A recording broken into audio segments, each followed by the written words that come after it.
Very brave of him. I thought he was fantastic. So we have quite a few teams that actually work on design and publishing related products for Adobe. And some of those teams have actually been experimenting with taking some of those publishing tools and putting them in a web browser and putting them on air on your desktop. And the company basically doesn't put any real restrictions on this exploration into these new areas. So in this regard, we want to show you what is called codenamed Rome. And to do that, I give you Greg Solo Ruiz. Mm-hmm. Hey, how you guys doing? Alright, what I want to show you is a project, as Ted said, that we're calling Rome. It is basically a multi-publishing project, shall we say. So if we can get my screen up, there we go. So the first thing that you've got to know is this is completely an AIR application written in ActionScript. About 20,000 lines of ActionScript is what you're about to see in action. Now, what I'm going to do is I'm going to go ahead and create a document. Now, one of the also things that unfortunately you can't see, but as I'm moving around, I'm doing very little clicking. I can begin with a paper project, perhaps creating some business cards or a CD cover, or maybe doing a simple animation. So I'll just begin with that simple blank animation. Maybe even set up some parameters here to match some artwork that I'm going to be using. So here I've got my UI, and of course we see some tools that are familiar tools, like for example my vector tool. I'm just going to go ahead and draw out a rectangle. Now one of the things that you'll notice is you don't see a lot of palettes or panels, because in the Rome project everything is intuitive. So when I've got an object selected, you'll notice that Rome intelligently decides what can I do with that particular object. So maybe it is something like applying a color. I'm not even clicking, I'm just mousing over to go ahead and select my color.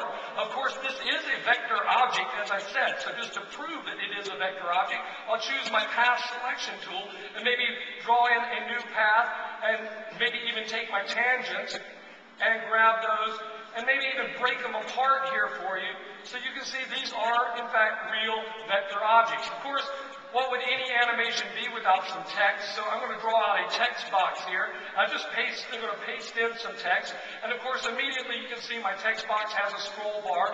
I can scroll through that, but maybe I don't want my user to scroll. Maybe I would rather just draw out another text box. And then I'll go back and select my selection tool and say I would like to take this text box and link it over to this one.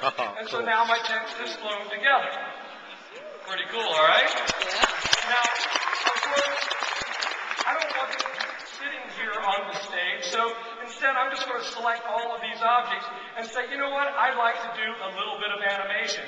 So what you might have noticed is down here along the bottom of my timeline, I've actually got, or my screen, I've actually got an animation timeline.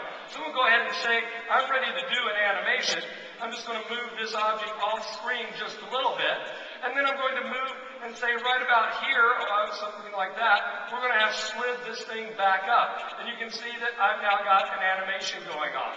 Now, of course, it's not just about bringing in artwork or drawing artwork. I can also import artwork that I've been working on.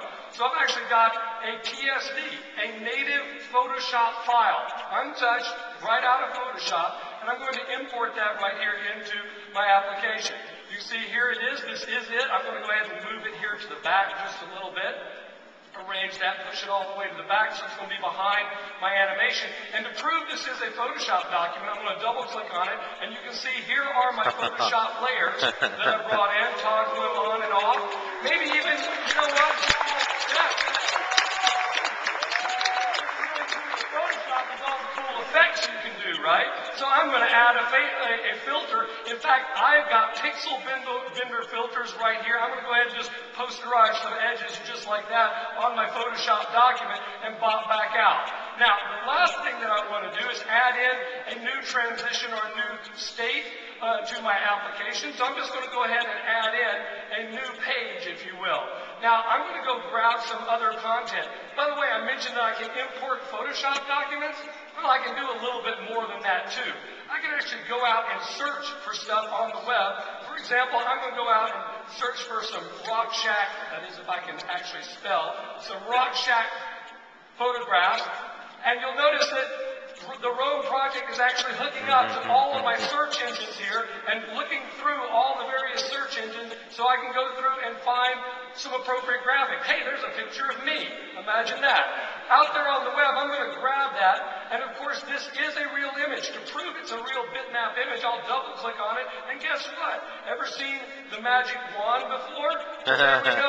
In fact, let me just change a little bit of the tolerance on that thing so that I can select just a smaller area.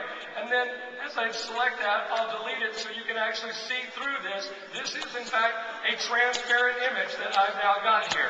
Cool? Wow. It's all about video, right? You see a video everywhere, so I've got one last thing I got to do. I got to grab some video.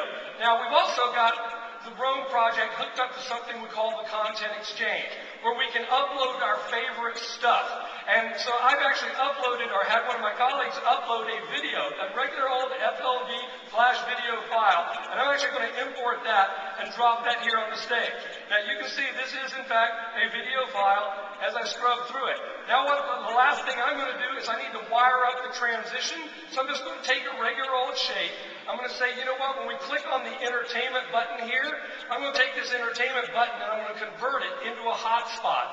When it's a hotspot, it means that I can attach events, like a click event. So I'm going to add an action to go to my next slide. The Roam says, okay, which slide? I said, well, that slide I just added right there.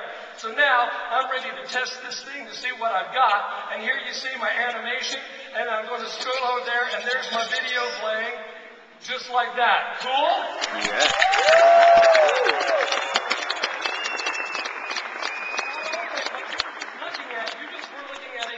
Export, but of course, not only can I output the SWIFT, I can output this as a JPEG, a PNG, a SWIFT, as I said, SVG, even output it as a PDF, or upload it directly to Facebook or to my favorite website through my FTP information. And like I said,